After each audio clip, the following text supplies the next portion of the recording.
ప్రస్తుతం భారత్ పరిస్థితి ఎలా తయారైందంటే చుట్టుపక్కల అంతా శత్రువులు తప్పితే మిత్రులు అనేవాళ్ళు ఎవరో కూడా కనిపించట్లా. ఎందుకు ఇది మాట్లాడాల్సి వస్తుంది అంటే మీరు ఎటైనా చూసుకోండి, భారత్కు ఉన్నటువంటి 4 వైపులా చూసుకుంటే ఒకవైపు పాకిస్తాన్, అది ఎప్పటి నుంచో ఇండియా అంటే పడదు, ఇండియాలో నుంచి విడిపోయి ఏర్పడినటువంటి ఒక మొక్కే, కానీ ఇండియా అంటే పడదు.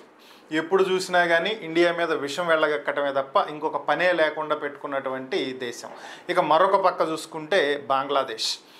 సో ఇది రియల్గా చరిత్ర కనుక చూసుకుంటే మీకు సింపుల్గా అర్థం అవటం కోసం చెప్తున్నాను. మన దేశంలో పశ్చిమ బెంగాల్ అనేటువంటి ఒక రాష్ట్రం ఉంది కదా.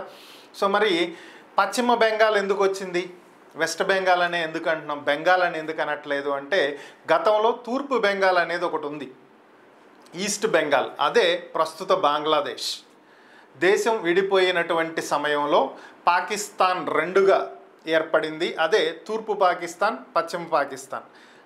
అదేంటి అంటే తూర్పు బెంగాలే తూర్పు పాకిస్తాన్గా, ఇప్పుడు ప్రస్తుతం ఉన్నటువంటి పాకిస్తాను పశ్చిమ పాకిస్తాన్గా ఇలా ఏర్పడటం జరిగింది. తర్వాతి కాలంలో పశ్చిమ పాకిస్తాన్ అరాచకాలు ఆగడాలకి ఇటు ఉన్నటువంటి తూర్పు పాకిస్తాన్ తట్టుకోలేకపోయి ఇండియాలోకి వలసలు వస్తున్నటువంటి నేపథ్యంలో అప్పటి అధికారంలో ఉన్నటువంటి ఇందిరాగాంధీ సైనిక చర్యలు తీసుకుంటాం, ప్రపంచ దేశాల వేదికల మీద ఐక్యరాజ్య సమితిలో దీని గురించి ప్రస్తావించి మరి తూర్పు పాకిస్తాన్కి స్వతంత్రత కల్పించి వేరొక దేశంగా ఏర్పాటు చేయండి అని చెప్పిన ప్రపంచ దేశాలు పట్టించుకున్నటువంటి సందర్భంలో భారతే ఆ తిరుగుబాటుదారులకు ఇండియన్ ఆర్మీనే వాళ్ళకి యుద్ధం ఎలా చేయాలి, తుపాకులు ఎలా వాడాలి, ఆర్మ్స్ ఎలా యూజ్ చేయాలి అన్నీ నేర్పించి వాళ్ళకి స్వతంత్రం తెప్పించి వెస్ట్ పాకిస్తాన్ నుంచి సపరేట్ చేసి బంగ్లాదేశ్ అని ఒక దేశాన్ని ఏర్పాటు చేయడం జరిగింది.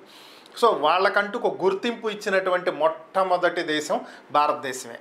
ఇంకా పైన చూస్తే మన దరిద్రానికి చైనా ఎప్పుడూ ఉంటుంది, పాకిస్తాన్తో కలిసి ఎప్పుడు ఏం చేద్దామా అని చెప్పి. సో ఇక కింద చూస్తే శ్రీలంక నిన్న మొన్నటి వరకు చైనాతో చేతులు కలిపి చేసినటువంటి పనులు అందరికీ తెలిసిందే. సో వాళ్ళ పరిస్థితి అధ్వానంగా తయారైనటువంటి నేపథ్యంలో ఇంటర్నేషనల్ మానిటరింగ్ ఫండ్ దగ్గరికి వెళ్ళినప్పుడు అప్పులు అవి ఇవి కావాలన్నప్పుడు మనం హెల్ప్ చేయడం జరిగింది. సో ఆ కారణంతో ప్రస్తుతం తటస్థంగా ఉంది అని చెప్పి అనుకోవచ్చు. సో ఇప్పుడు ఈ సోదంతా ఎందుకు అంటే మరి మన ద్వారా స్వతంత్రత పొంది మన వల్ల ఒక దేశంగా ఏర్పడి స్వతంత్ర వాయువులు పీల్చుకుంటున్నటువంటి బంగ్లాదేశ్లో ప్రస్తుత పరిస్థితులు ఎలా ఉన్నాయి అంటే మైనారిటీలుగా ఉన్నటువంటి హిందువులను ఊచకోతకు వస్తున్నటువంటి పరిస్థితి. సో ప్రస్తుతం దీనికి సంబంధించే చర్చలు నడుస్తున్నాయి. భబేష్ చంద్ర రాయ్ అనేటువంటి ఒక హిందూ మైనారిటీ నేతని ఇంట్లో ఉండగా కిడ్నాప్ చేసి తీసుకువెళ్ళిపోయి ప్రస్తుతం ఆయన మరణించినట్లుగా సమాచారం. సో ఆయనకు ఒక ఫోన్ కాల్ వచ్చింది, ఇంట్లోనే ఉన్నాను అని చెప్పి ఫోన్ పెట్టేశారు. సీన్ కట్ చేస్తే 10 నిమిషాల్లో 4 వచ్చారు, తీసుకెళ్ళిపోయారు, ఇంట్లో నుంచి ఈడ్చుకెళ్ళారు. కుటుంబ సభ్యులు కంప్లైంట్ ఇస్తే పోలీసులు విచారణ చేపట్టారు, బట్ ఆయన దొరకలేదు. సీన్ కట్ చేస్తే ఇంకొక ఏరియాలో తీవ్రమైనటువంటి గాయాలతో ఆయన పడుండటం గమనించి ఆయన ఆసుపత్రికి తరలిస్తున్నటువంటి నేపథ్యంలో ఆయన మృతి చెందినట్లుగా సమాచారం. దీన్ని భారత్ తీవ్రంగా ఖండించడం జరిగింది.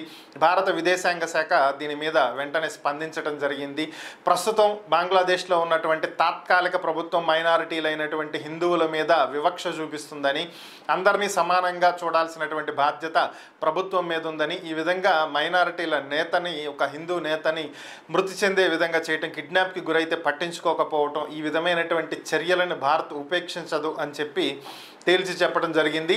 బంగ్లాదేశ్లో జరుగుతున్నటువంటి ప్రతి పరిస్థితులను క్షుణ్ణంగా పరిశీలిస్తున్నామని, గతంలో కూడా ఎంతోమంది హిందువులు ఇదే విధంగా మృతి చెందడం జరిగిందని, ఇప్పటి వరకు ఆ హత్యలు చేసినటువంటి వాళ్ళు శిక్షలకు గురి కాకుండా స్వేచ్ఛగా బయట తిరుగుతున్నారని, తాత్కాలిక ప్రభుత్వం చర్యలు తీసుకోకపోతే భారత్ ఉపేక్షించదు అని చెప్పి కొంచెం గట్టిగానే చెప్పారు. మరి నెక్స్ట్ ఏం జరిగిద్దో చూడాలి.